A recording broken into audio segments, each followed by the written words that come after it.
Hello, this is Amy Zawi with the Jerusalem Connection Report Friday Red Alert for April 7th. Shake-up at the UN, top-down progress. UN ambassador and staunch supporter of Israel, Nikki Haley, has repeatedly and unabashedly offered her support to the state of Israel before her appointment to the UN and while she is now there. She will not tolerate this unfair, unrelentless singling out of Israel for commendations while other countries who are committing overt human rights violations sit back unscathed. She noted in a recent speech, last year the UN General Assembly adopted 20 anti-Israel resolutions while passing just 4 for the rest of the world combined. 1 for North Korea, 1 for Syria, 1 for Iran, and 1 for Russia.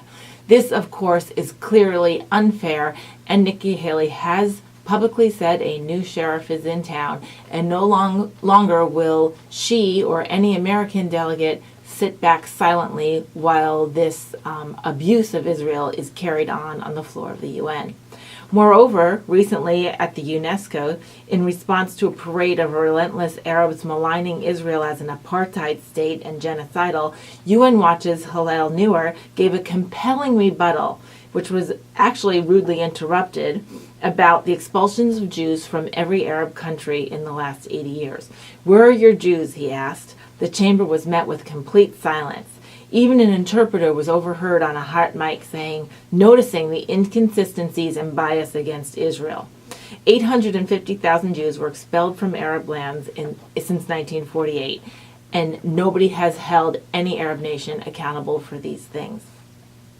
On March 28th, the UK announced publicly that it will no longer support any action by the UN Human Rights Council to condemn Israel, and it declared it will always vote against such resolutions or actions. Eyes are opening, and the fact is, this is in part due to our own ambassador, Nikki Haley, whose unabashed willingness to speak up for the nation and to speak out against the bias is not quelled or muffled. She will stand and explain and expose the bias for what it is with unrelenting vigor. She has stepped on toes where she needs to. She left political correctness aside because she needs to tell the truth. At the ground level, many are seeing truth on their own. Take, for example, the Arab-Israeli first Muslim taking part in Israel's foreign ministry cabinet. She recalls that she has witnessed personally the hypocrisy of the UN. In a quote from her, "This time I listened to speeches by Syria, Saudi Arabia, Iran, Iraq, Egypt, all decrying the systemic women's rights violations by Israel, while I, an Arab Muslim, Palestinian origin, represent Israel in the UN Human Rights Council." Her very position in the council is the antithesis of what these Arab nations are claiming Israel is doing wrong. Alan Lin, president of the Israel Society at the almost entirely non-Jewish Maynooth University in Israel, he has started a Zionist campus group in Ireland, the first of its kind. And he was interviewed by Al Jazeera magazine, and he had noted that Irish people have been indoctrinated, he used the word brainwash, since their childhood in the school systems there to side with the Palestinians and identify with their causes. But as these students are gaining exposure to world news and their own eagerness to learn truth, they are coming with inquisitiveness minds to his group to ask what he is about and learning about the nation of Israel and the truth behind it. They are increasingly finding the narrative that they have been taught about Israel is actually false. And they are surprised to learn about the innovations that Israel has brought to their very lives, including the smartphones that are in their hands and the technology they use every day in their homes. The group organized the first ever Peace Week in response to the age-old Apartheid Week that college campuses have been having for decades in order to demonize or call attention to so-called human rights violations by the nation of Israel.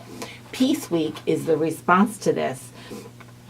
And it is during Peace Week here in Ireland that Alan Lin has been sharing the truth about Israel to his fellow students, and they are absorbing it with curiosity and vigor and with their eyes open.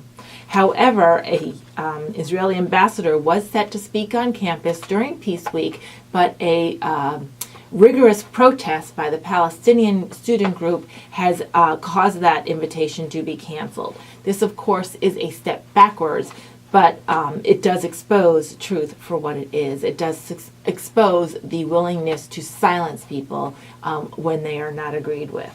Needless to say, for each snakehead that rears its ugly hand against the Jewish people worldwide or against the state of Israel, it seems to be met with a vigorous lion who is ready to stand up to it and oppose it and expose it for what it is. Now, some of these events go unnoticed, such as the event in Calgary I mentioned last week, but more and more examples of people standing up and decrying a lie when it's espoused, or simply standing up for truth where it can be told, from the UN, top levels of the UN, to the College Green campus in your local neighborhood.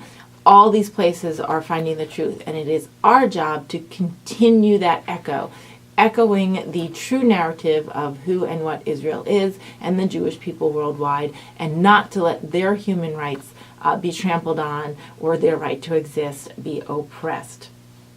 Use every mechanism you have personally, your social media and your community, to help with this cause. Shavua Tov. Have a great week, and Shabbat Shalom.